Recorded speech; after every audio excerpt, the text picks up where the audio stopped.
पहले लोगों को विश्वास दिलाना होता था तो लोग कहते थे कि हम होम्योपैथिक दवाई की तरह है जो धीरे धीरे फायदा देती है, लेकिन उसका नुकसान कोई नहीं है। लेकिन जैसे जैसे समय बदला, अब इस कहावत में भी परिवर्तन आ गया। अब लोग कहते हैं कि हम उस मॉडर्न होम्योपैथी दवाई की तरह है जो फायदा भी तुरंत देती है और कोई साइड इफेक्ट भी नहीं। और यही कारण है कि अब होम्योपैथी मेडिसिन जो है इसका ग्रोथ लगातार हो रहा है और अधिक तकनीक के साथ फरीदाबाद में भी आज विस्तार हुआ है।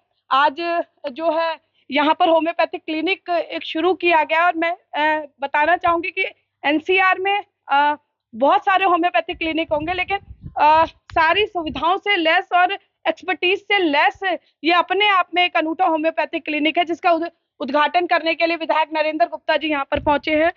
सर, होम्योपैथिक एक ऐसी मेडिसिन है, खासकर कोविड ने होम्योपैथी को एक अलग पहचान दिलाई। और अब लोग, क्योंकि आयुर्वेदिक, गर्मी का मौसम शुरू हो गया है, लोग आयुर्वेदिक की तरफ नहीं जाते, कईयों को गर्म दवाइयां सूट नहीं करती, एलोपैथी उन्हें जिन की तरह नजर आता है जो साइड इफेक्ट ज्यादा देता है। होम्योपैथी को आप किस तरह से देखते हो और आज आपके विधानसभा क्षेत्र में एक हेल्थ बेनिफिट लोगों को मिलने जा रहा है? देखिए पूजा जी, निश्चित रूप से सबसे पहले तो मैं सौम्या मित्तल को बधाई देता हूँ, आदरणीय युगल मित्तल जी को बधाई देता हूँ कि उन्होंने अपनी डॉटर इन लॉ को ये बहुत ही अच्छा इंफ्रास्ट्रक्चर बना के दिया है। और मुझे लगता है कि ये एक मिथ को बहुत हद तक हम तोड़ने में सफल हुए हैं कि एलोपैथी स्लो असर करती है। मैं खुद, जब भी मुझे कोई भी दिक्कत होती है तो मैं खुद होम्योपैथी दवाई लेता हूँ और निश्चित रूप से बहुत ही तेज़ी से असर करती है। और साइड इफ़ेक्ट आपने जैसा बताया, कोई साइड इफ़ेक्ट नहीं होता।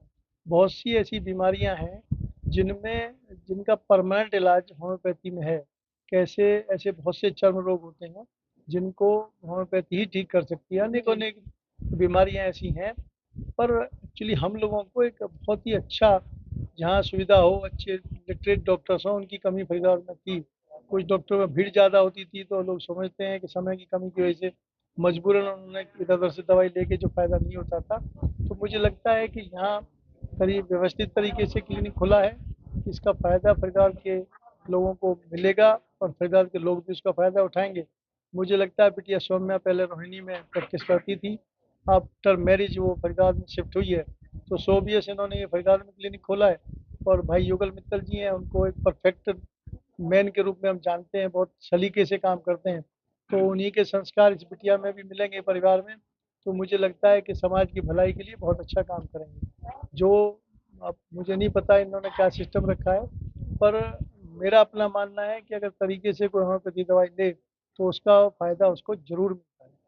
सर, होम्योपैथिक क्लिनिक्स तो फरीदाबाद में काफी थे और खासकर अगर बात करें किसी को चैरिटेबल डिस्पेंसरी खोलनी होती थी तो वो सबसे पहले होम्योपैथी पे जाता था। लेकिन आज एक प्रोफेशनल सेटअप एलोपैथी हॉस्पिटल्स की तरह जरूरत है होम्योपैथी हॉस्पिटल्स की, नर्सिंग होम्स की, क्योंकि प्रिवेंशन के साथ साथ क्योर भी वहां पर मिलता है। अगर आज के समय में इतनी टेक्निक इलेक्ट्रो होम्योपैथी आ गई है, क्या अपील करना चाहेंगे लोगों से? क्योंकि ये एक जो अस्पतालों में जो संख्या है रोगियों की, उसमें थोड़ा सा ब्रेक लगा सकती है या यूं कहे कि उसको गति को धीमा कर सकती है, क्योंकि जब प्रिवेंशन हो जाएगा तो शायद क्योर की जरूरत उतनी ज्यादा ना पड़े। देखिए पूजा जी, हम पॉजिटिव सोचते हैं। पॉपुलेशन डे बाय डे बढ़ रही है, तो उसमें इतना स्कोप है कि इस क्लिनिक के लिए मरीजों की जरूरत नहीं पड़ेगी। हम नहीं सोचते कि किसी और के मरीज कम हो, एलोपैथी के मरीज कम हो। एलोपैथी अपनी जगह पे है, होम्योपैथी अपनी जगह पे। जैसे मैंने पहले बताया, बहुत से ऐसे रोग हैं जिनका इलाज ही होम्योपैथी में है। और ये जो मुझे जैसे युगल भाई ने बताया था कि बहुत ही सिस्टमेटिक तरीके से पूरा रिसर्च करके दवाई देने की इसमें परंपरा आने के बाद ओपीडी में दवाई देंगी। और ज़रूर कोई अगर ऐसे बहुत पुराने रोग होंगे तो उनके लिए पूरी स्टडी करके, पूरा जैसे हम पहले जाते थे तो होम्योपैथी की दवाई लेने के लिए 2-3 घंटे तक पूरा अपने फैमिली के बारे में, अपने बारे में पूरी रिसर्च करके उनको पूरा डाटा दे के तब एनालिसिस करते थे। तो मुझे यही जानकारी दी गई है कि सौम्या मित्तल जी, जो यहाँ की डॉक्टर जिसको देखेंगी, हेड करेंगी, वो पूरा रिसर्च करने के बाद ही दवाई देंगी। तो जो लोग अपना ऐसा डिसीज़ का, बीमारी का इलाज कराना चाहेंगे जो लाइलाज होती हैं, तो उसके लिए ज़रूर समय लगेगा। और मुझे उम्मीद है इससे हमारे परिवार को फ़ायदा होगा। सर, लोकतंत्र के सबसे बड़े महापर्व का आगाज हो चुका है, क्या मतदान को लेकर शहरवासियों से अपील करना चाहेंगे? देखिए हम लोगों ने मुहिम पहले से चालू की है। आज चुनाव आयोग ने भी अपनी तरफ से पहल की है कि नव मतदाता जो इस बार 18 साल के 1 अप्रैल को होंगे, वो सभी अपने मताधिकार का प्रयोग करें और नई सरकार बनाने में उनकी हिस्सेदारी होगी तो निश्चित रूप से जो उनके सपने हैं वो नई सरकार उनको पूरा करेगी। मुझे पूरी उम्मीद है कि इस बार जो हमने ये कैंपेन चलाया है नव मतदाता दिवस के रूप में, पहले से ही चल रहा है हमारा, तो हमने कॉलेजेज में, स्कूलों में जा जाकर इसको लोगों को, बच्चों को प्रेरित किया है। जहाँ भी मिलते हैं उनको, जहाँ हम एसेस कर सकते हैं उनको बताते हैं। तो मुझे उम्मीद है कि इस बार जो नए युवा हैं वो वोट देने के प्रति बहुत ज़्यादा तेजी से आगे बढ़ेंगे। जी, और देखिए डॉक्टर सौम्या मित्तल हमारे साथ मौजूद है। मैम, होम्योपैथी लोग ज्यादातर क्लिनिक से शुरुआत करते हैं, रिस्क भी लगता है लोगों को, डॉक्टर्स जो स्टार्ट करना चाहते हैं। आपने क्या, आपके विजन था? और एक और लोगों के अंदर मिथ होता है कि क्या बड़ी बीमारियां भी अगर प्रिवेंशन लिया जाए और समय से पता लग जाए तो क्या क्योर हो सकती है? देखिए क्या है ना कि जो पेशेंट जितनी जल्दी आएगा उतनी ही जल्दी बीमारी वो ठीक भी हो सकती है ना। और होम्योपैथी जड़ से बीमारी को खत्म करने में हम बिलीव करते हैं। ऐसा नहीं है कि हर बीमारी का जड़ से इलाज है, लेकिन बहुत सारी ऐसी बीमारियां हैं, मेजर 95% ऐसी बीमारियां हैं जिनका जड़ से इलाज होम्योपैथी में है। ओके एंड अगर टाइम पे पेशेंट आए तो उसको उतना अच्छा केयर मिल सकता है।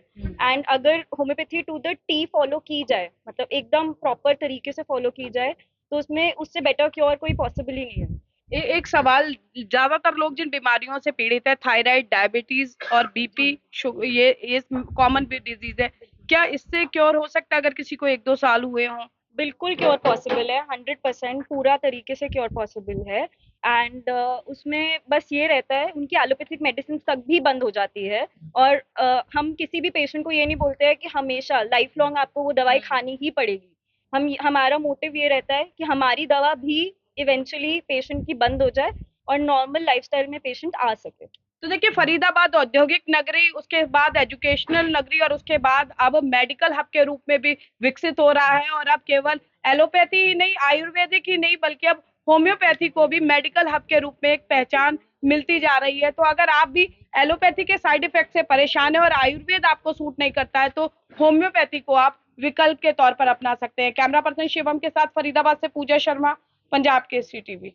हमसे जुड़े रहने के लिए हमारे YouTube चैनल को सब्सक्राइब करें और नई वीडियो की नोटिफिकेशन के लिए बेल आइकॉन को दबाएं। अगर आप ये वीडियो Facebook पर देख रहे हैं तो लाइक जरूर करें और ज्यादा से ज्यादा शेयर करें। धन्यवाद।